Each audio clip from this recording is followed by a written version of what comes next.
Hi friends, I'm Abby and welcome back to my channel. Today I'm going to be wrapping up my 5-star predictions and whether they were actually 5 stars. So earlier on this year I filmed a video on my 5-star predictions. There were 5 books on there. I have since read them all, finally, and I'm going to wrap up whether they were actually 5 stars and whether I could accurately predict my own tastes. I think the first one of those books that I actually read, and it did end up being 5 stars, so it was a complete success to begin with, was The Way of Kings by Brandon Sanderson. This is the first book in the Stormlight Archive and is part of Brandon Sanderson's epic fantasy world that he's created called the Cosmere. I've read quite a few other Brandon Sanderson books before, so I felt pretty certain that this would be a 5-star because I have loved pretty much everything that he has written. I really get along well with his writing style, with the way that he builds these magical worlds, and with his characters. So it was pretty much a safe bet, I think. I don't really know, well, actually I do know some people that don't like this, but that's generally a theme. Like if you don't like his writing style, you don't like the writing style across many of his books. Whereas if you do like his writing style, you're pretty much going to have a sure bet that you're going to like this, despite how long it is. So this was 5 stars for me. I really thoroughly enjoyed it. I love the story as a whole, and the different characters and the depth of these characters, and the world and the extent of the world and the different parts of it. The magic I found really interesting. I have a whole vlog of me reading and reacting and just being shocked and theorizing for this book, which I can link, and I have done one for the second book now, which I also read and also gave 5 stars. So this was definitely a 5-star book, and I'm very excited to continue working through the Cosmere and through the Stormlight Archive. I predicted that The Shadow of the Gods by John Gwynne would be a 5-star book. I think this was like a 4.5-star book. This wasn't quite 5 stars. It's not my favourite John Gwynne. I really like it, and I think it's like an excellent start to this trilogy, the Bloodsworn trilogy. But I think I still prefer and absolutely love the Banished Lands. I love the Banished Lands and those characters and the how large that world is and how many perspectives and how many characters there are, and I just grew to be so attached to them. Now I think that may be because I read 7 books in the Banished Lands, and the Faith and the Fallen, like that, I think that is my favourite with that core group of characters. But the thing is, I've read 4 books with those characters. I've only read 1 book with these characters, and the thing is, I could grow to love these characters as much. And for me, I think John Gwynne, he excels at his continuations and his finales. Like his starts of books like Malice and A Time of Dread, they're good. They're very solid books. But I think it's when you get to the continuations, the finales, that John Gwynne really just he excels and he comes into his own. So I think that although this was 4.5 stars, I think that the rest of the series could end up being 5 stars. And I think that's where I'm probably going to have that full-on 5 stars. I think I rounded this up to 5 stars on Goodreads, but there was just something stopping me from it being an absolute favorite. Not that I definitely would still recommend it. I definitely still loved it, and I just think that I'm leaving room for the rest of the series to one-up this one. Another one that wasn't quite 5 stars, but the thing is, it was so close, is The Bone Shard Daughter by Andrea Stewart. And this, I think I gave 4 stars. But the thing is, it's really stuck with me, this one, actually. I did really enjoy it. And I did really like it. So, yeah, I feel like it was a very solid book. Although it wasn't quite 5 stars, I would definitely recommend this. I definitely really thoroughly enjoyed it. And I'm definitely excited to read the second book. So I think I did well with my tastes on this one still. I think it really does fit my tastes. It's a multiple perspective story. It has a really interesting world and landscape with these archipelagos, a word I always struggle with. I can never quite master it.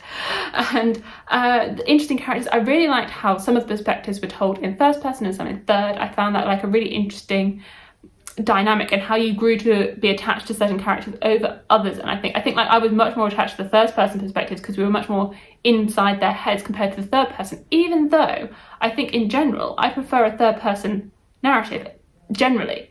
So I think it has some very interesting twists, and it plays on it's a fantasy, but it has some sci-fi horror-esque aspects to it that really sort of twist with your perception of what a fantasy book is. So was it a 5 star? because it's really stuck with me. But like, no, I think it was a very, very solid, like 4.5 star book. One that was really not a 5-star, it really, really wasn't. It was a big disappointment, was The Crown of Good Bones by Jennifer L. Armentrout. I absolutely loved From Blood and Ash and the second book, A Kingdom of Flesh and Fire. I really, really enjoyed those two books in this series. I just found them so fun and engaging. I was like completely swept away by the characters, the world, the magic, the different intricacies with the politics and the different magical creatures. Oh, but this one, it was a slog. And I really hoped that it was 5 stars. I was so excited to read it when it came out. I was so excited to read this when it came out. And it really disappointed me because I found the first 100 or so pages really engaging. I was completely hooked. And I was like, oh, okay, I'm getting some reveals. I like this. And then there was like 400 pages of absolute filler. Like, so much filler, way unnecessary filler. It needed an editor. Like, this book is 600 pages. It did not need to be 600 pages. It could be like 300 pages. Like, it was just so unnecessary and boring and repetitive. And then the final like 150 pages were good again. So I definitely do plan to continue with this series. I do still plan to keep going, but I'm gonna like hesitate and maybe like binge once the rest of the series out. I'm just so sad that you were not 5 stars. Like, why were you not 5 stars? Why were you not 5 stars? Why couldn't you have been better? This one really missed the mark. It really missed the mark. And then the final book on my 5-star predictions was The Mask of Mirrors by M.A. Carrick. I have recently just finished this book and I really loved it. I don't think this was 5 stars. I think it's 4.5 again. Like, I've almost done so well with predicting my 5 stars, but they're getting like 4.5. I think I will round up to 5 stars on Goodreads. And I think this could be 5 stars on reread, because the thing that has brought it slightly down to the 4.5 is that I did find some parts a little bit confusing. And that's to do with the world and the setup and getting used to the different characters, the magic system, and just getting used to the sort of the flavour of the world, which I did really like. But I think on a reread, I would appreciate it so much more. And I think it would click a lot more easily. I'd be like, okay, yes, I've got it. I've got the magic system. I've got it in my head. Whereas going in as a first time reader, I did find it a little bit confusing. So I really do think upon a reread, which I do think I'm going to want to reread this. I feel like I could see myself rereading this and really thoroughly enjoying it and just being sucked back into this world, because I really, really enjoyed it. And there's some scenes in this that I think are some of my favourite scenes that I've read all year. Like, there are some scenes, I think specifically in like the middle of the book, which are just, they were just so fascinating and fun to read. Like, I was just hooked by those scenes. So I really do think that when I reread this, it will be 5 stars. And I think the same happened with City of Brass, so the David Battle Review, which is one of my absolute favourite series. And I've read City of Brass like 3 times now, and the same with the rest of the series. And that first book, when I first read it, I did find it a little bit confusing because you're introduced to like a whole world and lots of characters and lots of politics. And on that first read, I did get a little bit confused.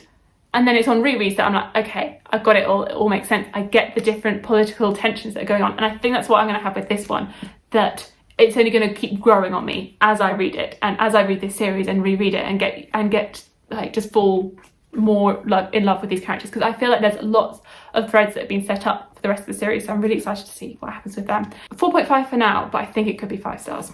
So those are the 5 books that I predicted to be 5 stars. And I had one like very solid 5 stars. I had 3 which were like 4.5 stars, which potentially on which potentially on reread could be 5 stars. Like, really very solid book that I thoroughly enjoyed and that I would definitely recommend, and one complete flop. So I think I did pretty well with predicting my tastes on this one. I think I did very well with like predicting which books I was going to absolutely love.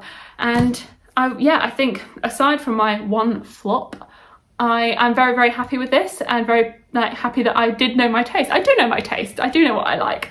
If you have done a 5-star prediction video, how have you done with predicting whether those books were going to be 5 stars? Did you predict correctly, or did you get your taste completely wrong? So thank you so much for watching. Please like, comment and subscribe, and I will see you in my future videos. Bye!